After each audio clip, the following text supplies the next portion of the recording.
মৌতের চিন্তায় মানুষের আমল তাজা করে, মৌতের চিন্তায় মানুষের মসজিদ মুখী করে, মৌতের চিন্তা মানুষের হারামের থেকে ফিরায়, মৌতের চিন্তা মানুষের আল্লাহওয়ালা বানায়। আর কোরআন তেলাওয়াত মানুষের ঈমানকে বাড়ায়। যত বেশি কোরআন চর্চা করবেন, তেলাওয়াত করবেন, ঈমান তাজা হবে। আর যত বেশি মৌতের চিন্তা আর কবরের চিন্তা মানুষে করে, তত বেশি মানুষের আমল তাজা হয়ে যাবে।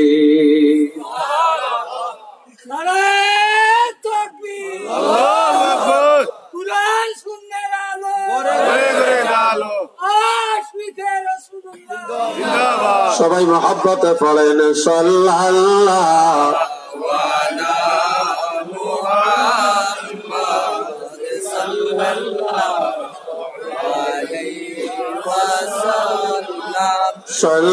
সাল্লাল্লাহু আলা মুহাম্মদ সাল্লাল্লাহু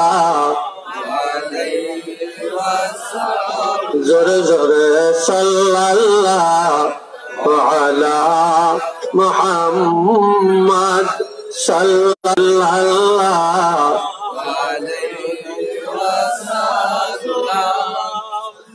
আমার আল্লাহ পাক বলেন, দুইটা জিনিসের কারণে মানুষ আখিরাতকে হারায়। কয়টা? আরো জোরে বলেন। একটা হলো সম্পদ আর একটা হলো সন্তান।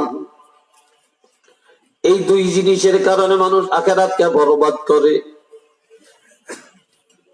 এই জন্য আল্লাহ বলেন, ইয়া আইয়ুহাল্লাযীনা আমানু লা তুলহিকুম আমওয়ালুকুম ওয়ালা আওলাদুকুম আন যিকরিল্লাহ ওয়া মান ইয়াফআল যালিকা ফাউলাইকা হুমুল খাসিরুন। ও দুনিয়ার ঈমানদারেরা, তোমরা হালাক হইও না। কিসের কারণে? তোমাদের মাল এবং সন্তানের কারণে, সম্পদ আর সন্তানের কারণে ধ্বংস হয়ে যায় না, বা তোমাদেরকে যেন হালাক না করে, বা তোমরা ধ্বংস হবে না। সন্তান আর সম্পদের মায়ায়, আর যারা সন্তান আর সম্পদের কারণে দুনিয়া বরবাদ করে দিয়েছে, আমার আল্লাহ বলেন, ফাউলাইকা হুমুল খাসিরুন, তারাই হলো বিপদগ্রস্ত, তারাই হলো জাহান্নামী, তারাই হলো নির্যাতিত। একটু চিল্লিয়ে বলেন না নাউযুবিল্লাহ। তবে দুনিয়াতে মানুষ সবচেয়ে বেশি ধ্বংসপ্রাপ্ত সন্তানের কারণে, আর বেশি ধ্বংস হয় সম্পদের কারণে। সম্পদের লোভে মানুষ আখিরাতকে ভুলে যায়। সম্পদের লোভে মানুষ শিরক করতে দ্বিধাবোধ করে না। সম্পদের লোভে কুফরি করতে দ্বিধাবোধ করে না। টাকা পাইলে নবীর সাথে দুশমনি করতে দ্বিধাবোধ করে না। এমনকি মুসলমান দুনিয়ার মানুষ টাকা পাইলে হারামের হালাল বানাইতে চিন্তা করে না। ঠিক না? টাকার কাছে সব হার মানে গেছে।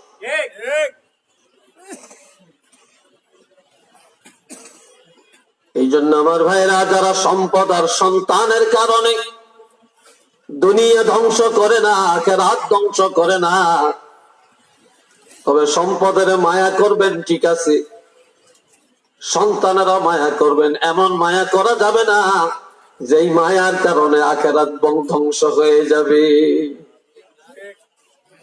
কেননা আমার আল্লাহ বলছেন, কতগুলো জিনিস আমি আল্লাহ দুনিয়াতে মানুষের ভোগের বস্তু করে বানালাম।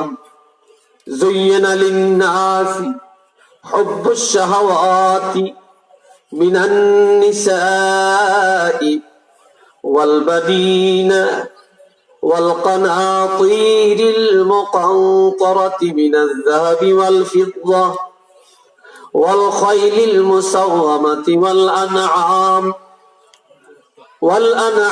والحرث ذلك متاع الحياة الدنيا والله عنده حسن المآب উচ্চ আওয়াজ একবার বলেন আল্লাহু আকবার।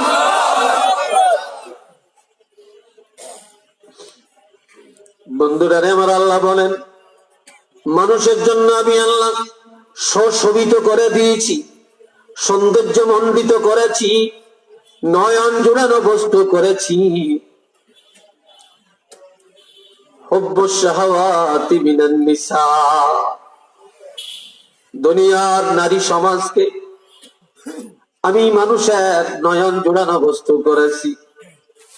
আবার দুনিয়ার পুরুষদেরকে নারীদের ভোগের বস্তু করেছি। যখন নারী পুরুষ দুইজনের দাম্পত্য জীবন শুরু হয় তখন তাদের প্রথম দিক ইশতেহা, তাদের তামান্না, তাদের চিন্তা চেতনা সেটা হলো তারা সন্তানের বাপ হবে, সন্তানের মা হবে। এই জন্য আল্লাহ দ্বিতীয় নম্বরে বললেন আমি আল্লাহ সন্তান সন্ততি গুলা মানুষের নয়ন জোড়ানো বস্তু বানাইছি। সন্তান যখন দেখে, সন্তানের ভবিষ্যৎ চিন্তা করে, পিতা মাতা এখন টাকার চিন্তা করে, জায়গা জমির চিন্তা করে, বাড়ি ঘরের চিন্তা করে। এই জন্য আমার আল্লাহ 3 নম্বরে বললেন আল কানাতিরিল মুকান্তরাতি মিনাজ যাহাবি ওয়াল ফিদ্দা, বিপুল সংখ্যক সোনা রূপা এগুলো আমি আল্লাহ মানুষের ভোগের বস্তু বানাইছি। ওয়াল খাইলিল মুসাওয়ামা, এই যুগে মানুষ হুন্ডায় চলাচল করে, প্রাইভেট গাড়িতে চলে, নাবানা গাড়িতে চলে, তারপরে এক্স করোলা গাড়িতে চলে, ফাজেরো গাড়িতে চলে, হেলিকপ্টারে চলে। আমার ভাইয়েরা সেই যুগে যখন এই জাতীয় যানবাহন ছিল না তখন যানবাহনের জন্য ছিল ঘোড়া। কি ছিল?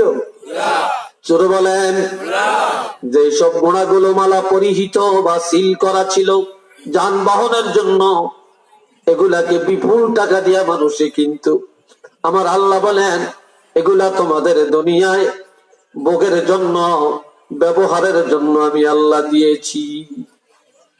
ওয়ালা আনাম, গরু ছাগল হাঁস মুরগি এগুলা আমি আল্লাহ তোমাদের ভোগের বস্তু বানাইছি, নয়ন জোড়ানো বস্তু বানাইছি, এগুলা তোমাদের জন্য হালাল করেছি। ওয়াল হার্স, জমিনের ফসল বাগানের ফল ফ্রুট এগুলা তোমাদের জীবিকা নির্বাহের জন্য করেছি। তারপরও তোমরা জেনে রাখবা এই নারী সমাজ, এই সন্তান, এই সম্পদ, এই হীরা মণিমুক্তা সোনা রূপা, এই গরু ছাগল, এই পশু পাখি, এই ঘোড়া, এই বাগান বাড়ি, এই জমিনের ফসল, এই জমিনের ফল ফ্রুট যত আছে এগুলা যালিকা মাতাউল হায়াতিদ দুনিয়া। আল্লাহু আকবার বলেন না। আমার আল্লাহ বলেন এগুলো সব হলো এই দুনিয়ার জন্য। কোন জায়গার জন্য? আরেকটু ধরে বলেন এগুলা হলো সব এই দুনিয়ার জন্য। তবে আল্লাহু ইনদাহু হুসনুল মাআব, পরকালের নিয়ামত, পরকালের কল্যাণ যত আছে সব ইমানদারের জন্য আল্লাহর হাতে রিজার্ভ রেখে দিয়েছেন। সেগুলো আল্লাহ ইমানদারের জন্য স্পেশাল ব্যবস্থা করে রেখেছেন। একটু চিল্লিয়ে বলেন না আলহামদুলিল্লাহ।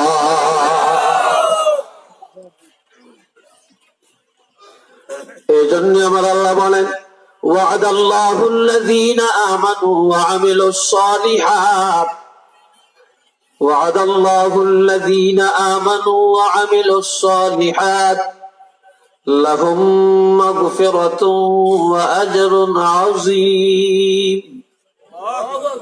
আমার আল্লাহ পাক বলেন ঈমানদার এবং নেককারদের সাথে আল্লাহ অঙ্গীকার করেছেন, আমার আল্লাহ ওয়াদা করেছেন যে আল্লাহ পাক ইমানদারদেরকে ক্ষমা করবেন, শুধু ক্ষমা করবেন না, আমার আল্লাহ ওয়াদা করেছেন ইমানদারগণকে আল্লাহ পাক মহা পুরস্কার দান করবেন।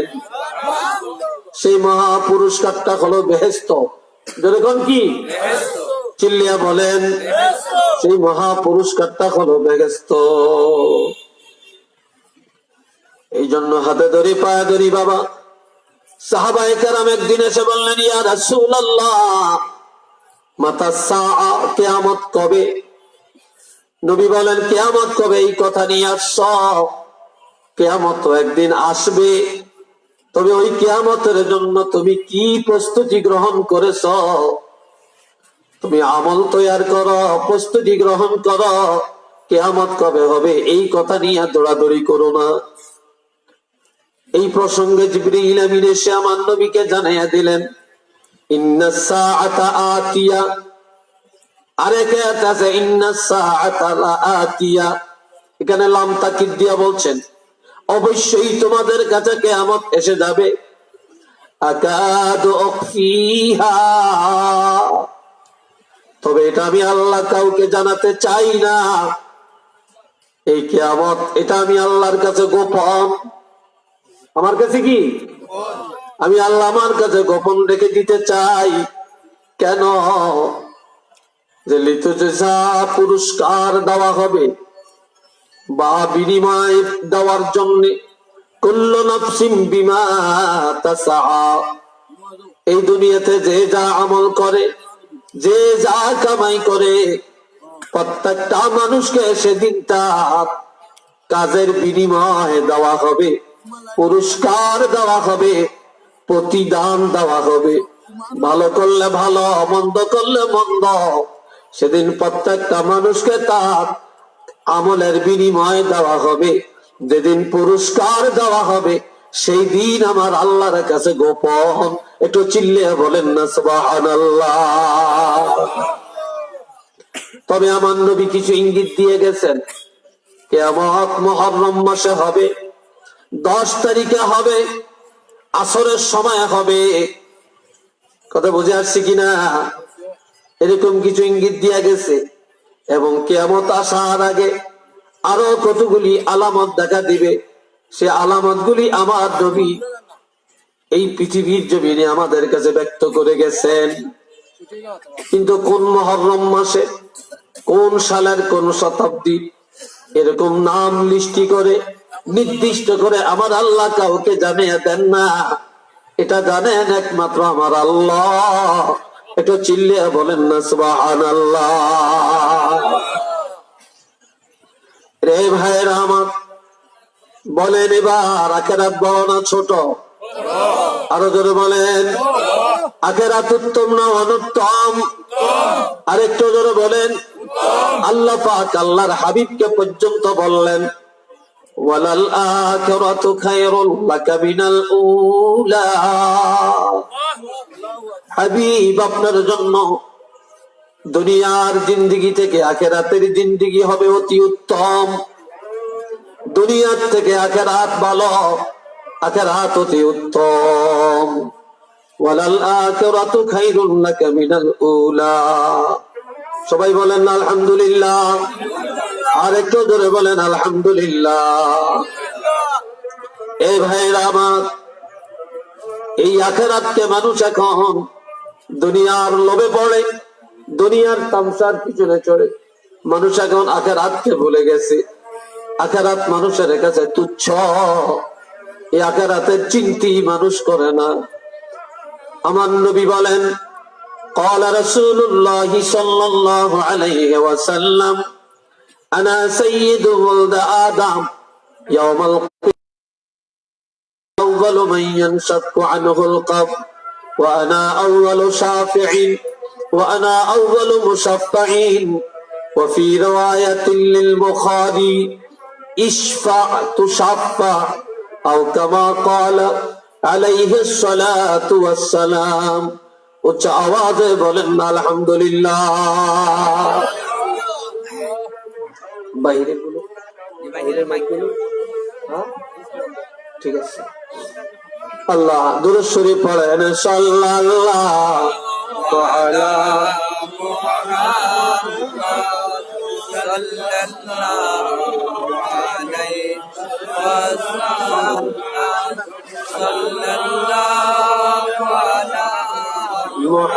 মুহাম্মাদ সাল্লাল্লাহু জোরে জোরে সাল্লাল্লাহু সাল্লাল্লাহু আলাইহি সাল্লাল্লাহু আলা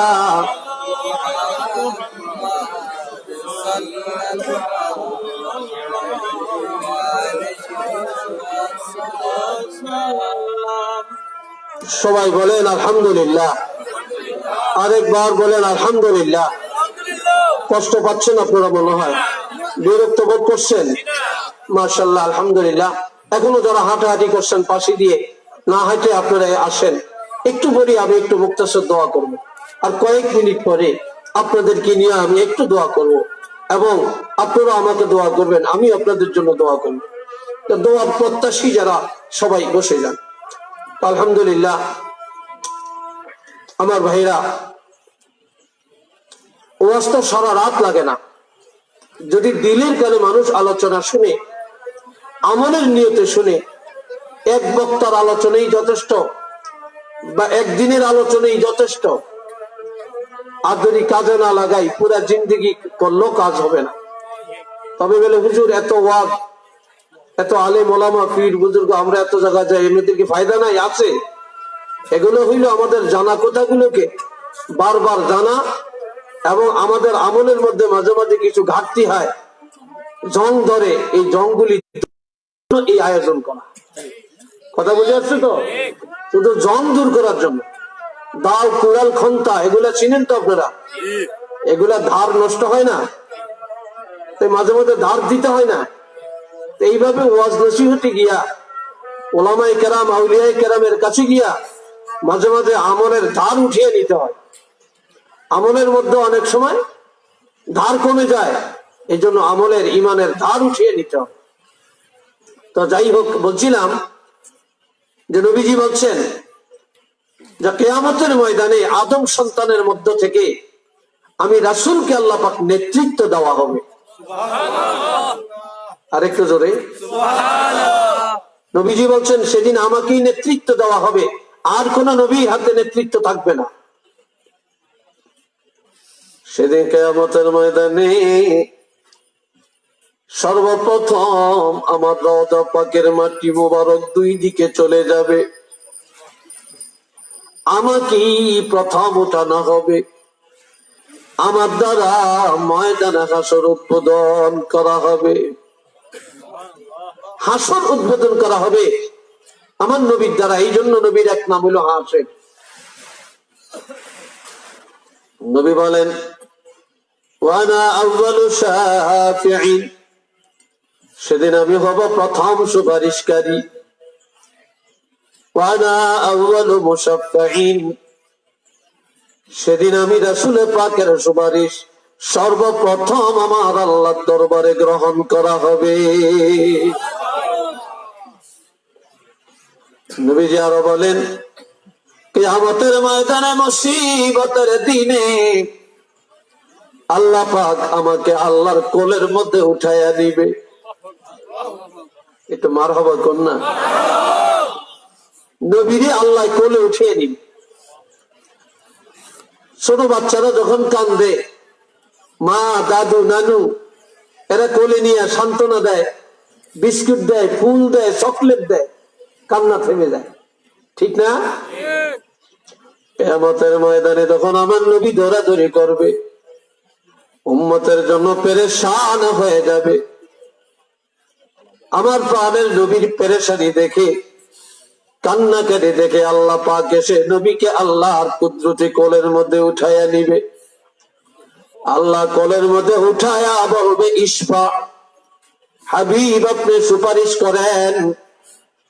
কার জন্য সুপারিশ করবেন করেন, তবে তুষাফা, আমি আল্লাহর কোলের মধ্যে আপনার সুপারিশ গ্রহণ করা হবে।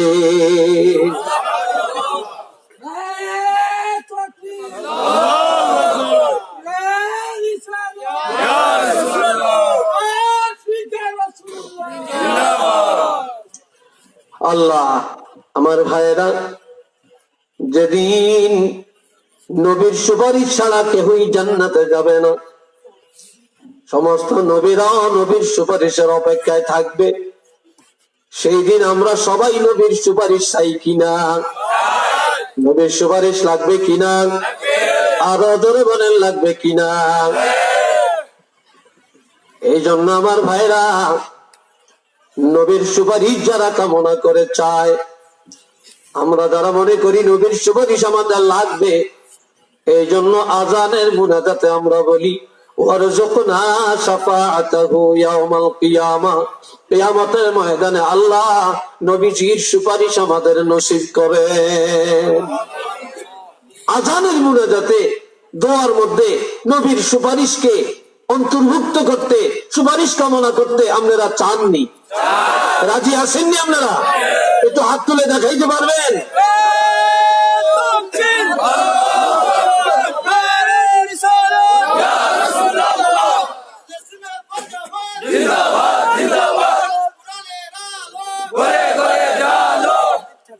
আলহামদুলিল্লাহ।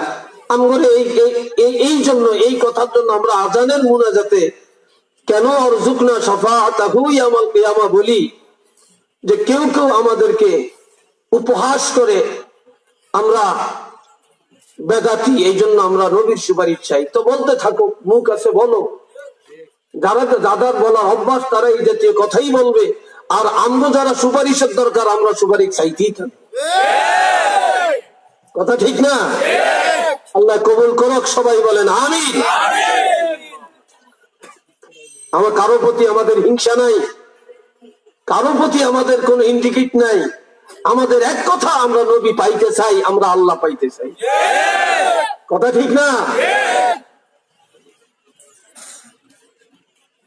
আল্লাহ, বন্ধুরা আমার, সেদিন যেদিন নেতৃত্ব চলবে আমার নবীর আর কারো চলবে না। যেদিন কেউ কারো না, এমনকি আমার আল্লাহ বলছেন, ইয়া আইয়ুহান নাস তাকু রাব্বাকুম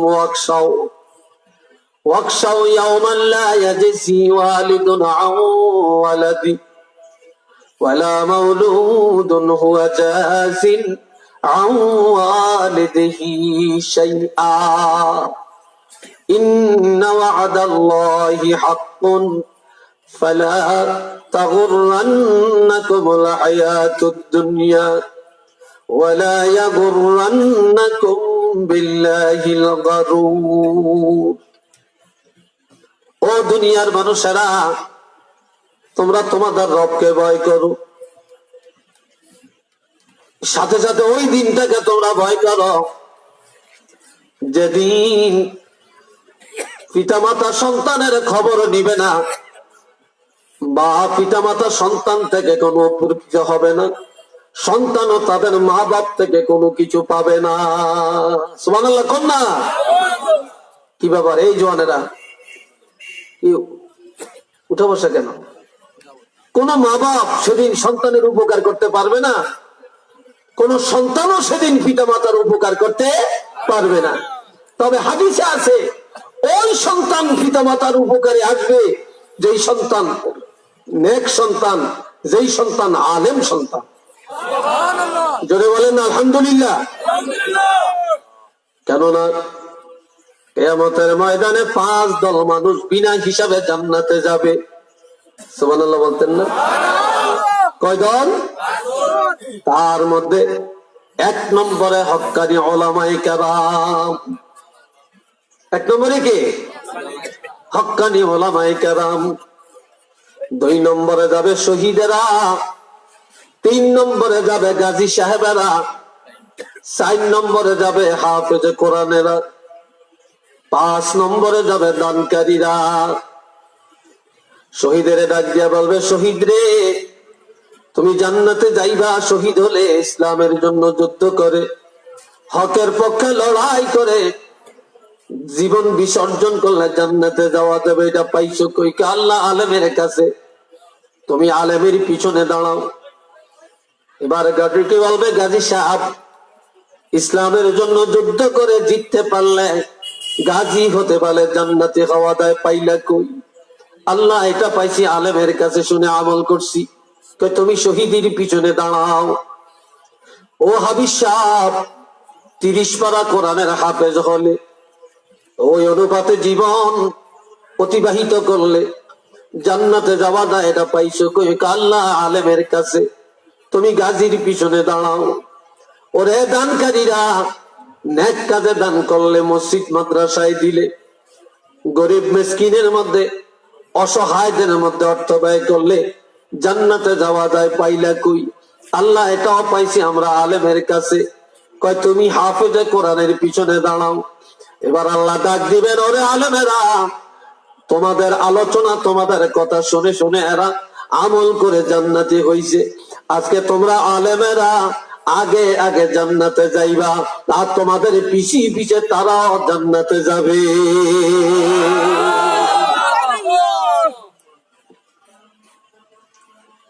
আর এক হাদিসের মধ্যে আছে, কিয়ামতের ময়দানে উলামায়ে কেরামকে আমার আল্লাহ একটা নূরের মিম্বারের মধ্যে দাঁড় করাবেন। আল্লাহু আকবার বলেন না? কিসের মধ্যে? একটা নূরের মিম্বারের মধ্যে দাঁড় করাবেন। নবীরা, সাহাবীরা, শুহাদায়ে কেরামেরা ঈর্ষা করবে, এরা কারা? এত মর্যাদা, এত শান শওকত। তখন আল্লাহর রহমতের ফেরেশতারা পরিচয় করে দিবে, এরা আখিরি জামানার পয়গম্বর রহমাতুল লিল আলামিন নবীর উম্মতের মধ্যে যারা উলামায়ে কেরাম। একটু মারহাবা কোন না ভাই? আলেমের বাবা হবে জাহান্নামী, আলেমের মা হবে জাহান্নামী, আলেমের দাদা দাদি নানা নানি জাহান্নামী, আলেমের বংশের মানুষ হবে জাহান্নামী। তখন তারা আলেম সন্তানের তালাশ করবে। মা মা সন্তানের খোঁজে যাবে, সন্তান বলবে মা দাঁড়ান। বাবা সন্তানের খোঁজে যাবে, বলবে দাঁড়ান। ও বাবাজিরা রে আমার, চাচা ভাতিজার সম্মানে যাবে, বলবে দাঁড়ান। চাচি আম্মা ভাতিজার সম্মানে যাবে, বলবে দাঁড়ান। মামা বাগিনার সন্তানে যাবে, বলবে আপনিও দাঁড়ান।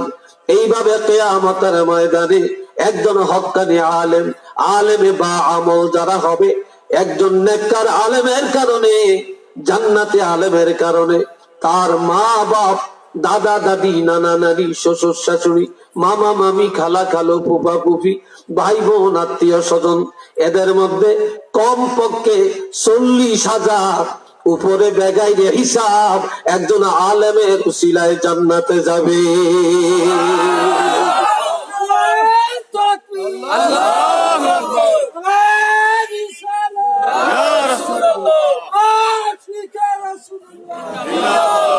রাজি আসেননি? এই আজকাল তো মাদ্রাসায় পড়াইতে চায় না। একদল আছে মাদ্রাসায় পড়লে কি চাকরি পাবে, মাদ্রাসায় পড়িয়া কি করবে, ইমামতি আর মুয়াজ্জিনি ছাড়া কোনো চাকরি আছে নাকি? এই এক বদগুমান মানুষের মধ্যে ঢুকছে। কথা ঠিক না? আপনারা বলেন, একজন মসজিদের ইমাম সাহেব, একজন মুয়াজ্জিন সাহেব যত সুন্দর জামা গায়ে দেয়, যত আলিশান জায়গায় বসবাস করে, যত ভালো খানা খায়, প্রধানমন্ত্রী এত ভালো খানা জীবনে চোখে দেয় না।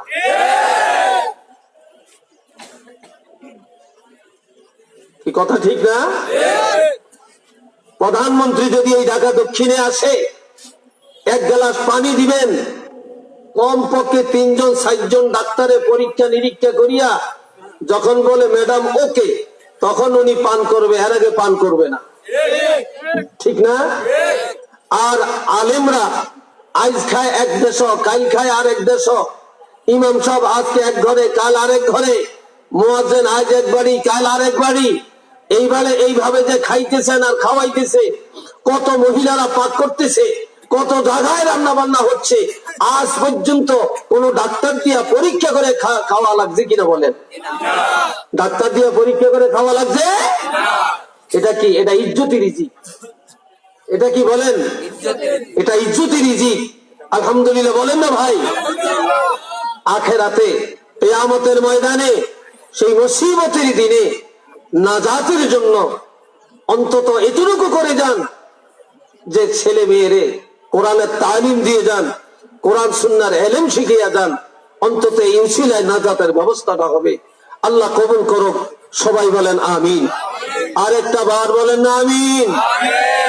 আমার জন্য দোয়া করবেন, করবেন তো? আসলে কয়েকদিন আগে আমি খুব অসুস্থ ছিলাম, 10-12 দিন খুব অসুস্থ ছিলাম। আমি ভাবছিলাম আসতে পারি কিনা, তো কিছুটা সুস্থ হওয়ার কারণে আসছি। আল্লাহ আব্দুর রউফ সাহেব হুজুর, উনি তো খালি টাইম টু টাইম খোঁজ খবর নিতেছেন, যোগাযোগ করতেছেন।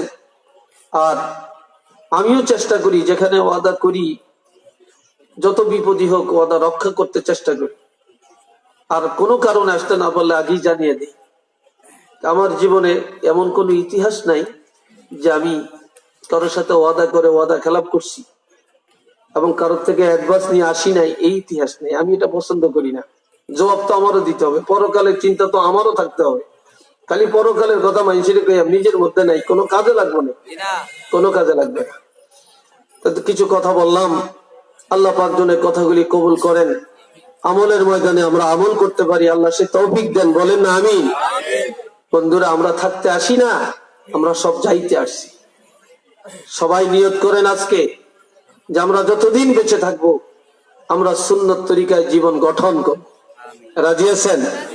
আমরা সুন্নতের আমল করব, নবীকে মহব্বত করব, 5 ওয়াক্ত নামাজ আদায় করব, কারো হক নষ্ট করব না, আমরা যৌতুক খাবো না, আমরা সুদের লেনদেন করব না, আমরা ঘুষের লেনদেন করব না, আমরা মদ পান করব না, আমরা গাঞ্জা, ইয়াবা, তারপরে এই যে মদ, এই জাতীয় যত আছে এইসব আড্ডাখানে আমরা যাব না। এই নিয়তটা কি আপনারা করতে রাজি আছেন? একটু জোরে বলেন, রাজি আছেন? হ্যাঁ, কি বলেন, রাজি আছেন? রাজি আছেন নাকি? আচ্ছা, যদি রাজি থাকেন একটু হাত তুলে দেখাইতে পারবেন? আল্লাহ কবুল করেন। আস্তে আস্তে রাখেন, আল্লাহ কবুল করেন। সবাই বলেন আমিন। আর একটু জোরে বলেন আমিন। কে দিছে এটা?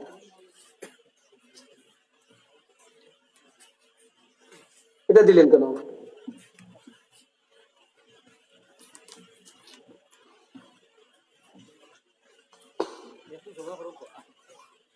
আলহামদুলিল্লাহ। তো আমি এখন একটু দোয়া করব আপনাদেরকে নিয়ে, আপনারা আমার জন্য দোয়া করবেন, আল্লাহ যেন আমাকে সুস্থ করেন। কথা বুঝলেন? আমাকে সুস্থ করেন। হ্যাঁ, আলহামদুলিল্লাহ। আল্লাহ কবুল করুক। আল্লাহ একজন অসুস্থ, আল্লাহ যেন তাকে সুস্থতা দান করেন। সবাই বলেন আমিন। আরেকবার বলেন আমিন। আগামী বছরের মাহফিল আপনারা যদি আমাকে দিয়ে এটা করাইতে চান, আর কখনো দাওয়াত দিবেন না। আগামী বছরের যে দাওয়াতটা দিচ্ছেন আমি আজকেই কেটে দিব। এটা আমি ওয়াদা করলাম, আগামী বছর আল্লাহ বাঁচালে আপনাদের মাহফিলে আমি আসবো না। কারণ আমাকে স্টেজে বসে আপনারা চাঁদা কালেকশনের জন্য দিবেন, আমি এই সমস্ত দাওয়াত নেই না। আমি আমার দেশও এডি করি না।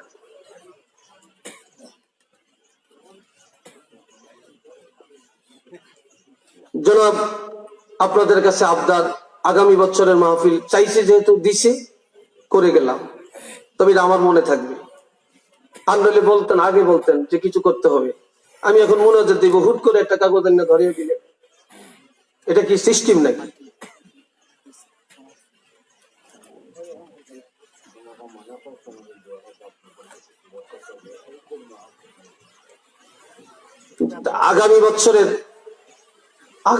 আগামী বছরের জন্য আপনাদের এই মাহফিলটা করার জন্য প্যান্ডেল লাগবে, মাইক লাগবে, পোস্টার লাগবে। কি বলেন, লাগবে না?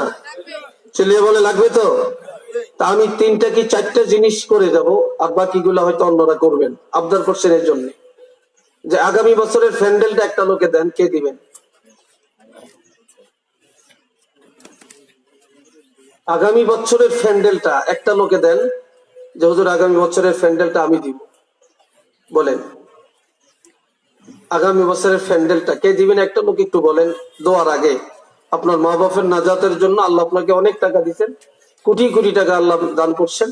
দান করেন, দান করেন। এই দানকারীর কথা তো শুনলেন, একটু নিয়ত করেন। আগামী মাসে ছোট্ট প্যান্ডেলটা তো অনেক বেশি টাকা না, একটু নিয়ত করেন এই তাফসীর মাহফিলের জন্য, আল্লাহর কোরআনের খেদমতের জন্য এই প্যান্ডেলের জিম্মাদারিটা কে নিবেন? বলেন, কেউ নিবেন? এই প্যান্ডেলের জিম্মাদারিটা কেউ নিবেন কি? জাবের আহমদ উত্তরখানি শাইল আগামী বছর 5,000 টাকা দিবেন। সবাই বলেন মারহাবা, নারে তাকবীর। আল্লাহ কবুল করেন, সবাই বলেন আমিন। আরেকবার বলেন আল্লাহুম্মা আমিন। আল্লাহ তার মনের আশা পুরা করেন, তার বংশের কবর আযাব মাফ করে দেন। আয় আল্লাহ কোটি কোটি টাকার বরকত দান করেন। সবাই বলেন আমিন। এই প্যান্ডেলটা দিবেন না আগামী বছরে? একটা লোক নাই, তাহলে আমাদেরকে চাওয়ান আর খালি খোঁজান, আপনারা চুপ করে বসে থাকবেন। দেওয়ার মতো যারা মানুষ আছেন, যারা সামর্থ্যবান, এরা বলার সাথে সাথে বললেই তো আমরা পেয়ে যাই, আমাদের আর কষ্ট করতে হয় না। এই কষ্টের জন্যই কেউ রাজি হয় না, এই খোঁজাখুঁজির জন্যই। এটা একটা কিন্তু ডিসক্রেডিট, এটা একটা অসম্মানজনক যে বারবার চাবো আপনারা চুপ করে থাকবেন। এটা একটা অসম্মানী। আছেন নাকি আগামী বছরের প্যান্ডেলটা কেউ দিবেন? নাই। আগামী বছরের প্যান্ডেলটা কেউ দিবেন এমন একটা লোক নাই। আচ্ছা, আগামী বছরের মাইকের খরচটা দিবেন একজন লোক, বলেন তো? আগামী বছরের মাইকের খরচটা দিবেন কেউ একজন, বলেন যে আগামী বছরের মাইকটা কে দিবেন? কি নাম? জনাব ফজল আহমদ সাহেব আগামী বছরের এই মাইকের খরচটা দান করবেন। সবাই বলেন আল্লাহুম্মা আমিন। আর জোরে বলেন আল্লাহুম্মা আমিন। আল্লাহ মনের আশা পুরা করেন, নেক হায়াত দান করেন, বংশের কবর আযাব গুলো মাফ করে দেন। সবাই বলেন আমিন। একজন লোকে আগামী বছরের পোস্টার গুলো দেন, হ্যান্ডবিল এবং পোস্টার। আগামী বছরে হ্যান্ডবিল এবং পোস্টারটা একটা লোকে দেন। কে দিবে? মহিবুর রহমান দক্ষিণ কানি সাহেব আগামী বছরের এই পোস্টার হ্যান্ডবিল দিবেন। আল্লাহ কবুল করেন। সবাই বলেন আমিন। আল্লাহ মনের আশা পুরা করেন, কোটি কোটি টাকা বরকত দান করেন। আল্লাহ বংশের যারা কবরে বেহেশতের বাগান বানিয়ে দেন। চিল্লিয়ে বলেন আমিন। তাহলে আপনাদের মাইকটা হলো, পোস্টার হয়ে গেল, আলহামদুলিল্লাহ বলেন। এখন এই প্যান্ডেলটা রইল, বলেন একটা লোক প্যান্ডেলটা কে দিবেন? প্যান্ডেল কত? 8-10 হাজার? এই 10,000 টাকার মধ্যেই তো হয়ে যাবে। বলেন একটা লোক আল্লাহর ওয়াস্তে যে আগামী বছরের প্যান্ডেলটা কে দিবেন? শুধু প্যান্ডেলটা আমি চাই, আমি মুসাফির, আপনার আব্বা আম্মার জন্য, আপনার সন্তানের জন্য দোয়া করে যাও। কে দিবেন বলেন? একজন আল্লাহর বান্দা। সেই প্যান্ডেলটা, গরিব তো হবেন না ভাই, দান করে কেউ গরিব হয়েছে এমন ইতিহাস আছে নাকি? বলেন কে দিবেন আগামী বছরের প্যান্ডেলটা? বলেন প্যান্ডেলটা কে দিবেন আগামী বছরের জন্য? বলেন আগে। মাশাআল্লাহ, যাক আলহামদুলিল্লাহ। আমাদের আজকের মাহফিলের এই জলসার সম্মানিত সভাপতি সাহেব যে আলহাজ মাওলানা শামসুদ্দিন আহমদ নুরি সাহেব হুজুর আগামী বছরের এই প্যান্ডেলটা দান করে দিলেন। সকলে বলেন মারহাবা, নারে তাকবীর। আল্লাহ কবুল করেন। আল্লাহ ওনার আব্বা আম্মার কবর আযাব মাফ করে দেন, বংশের কবর আযাব মাফ করে দেন। আল্লাহ কোটি কোটি টাকার বরকত দেন। ওনার সন্তানগুলোকে আল্লাহ আপনি কবুল করেন। সবাই বলেন আমিন। আর একবার বলেন আমিন। এরপরে আরো যদি কিছু দিতে চান, এরপরে আগে পরে আপনারা দিবেন, বা পরবর্তীতে আরো যারা আছেন ওনাদের হাতে দিবেন। আসুন, আল্লাহুম্মা সাল্লি আলা সাইয়্যিদিনা ওয়া মাওলানা মুহাম্মদ ওয়া আলা আলিহি ওয়া আসহাবিহি ওয়া বারিক ওয়া সাল্লিম। আল্লাহুম্মা সাল্লি আলা সাইয়্যিদিনা ওয়া মাওলানা মুহাম্মদ ওয়া আলা আলিহি ওয়া আসহাবিহি ওয়া বারিক ওয়া সাল্লিম। হ্যাঁ,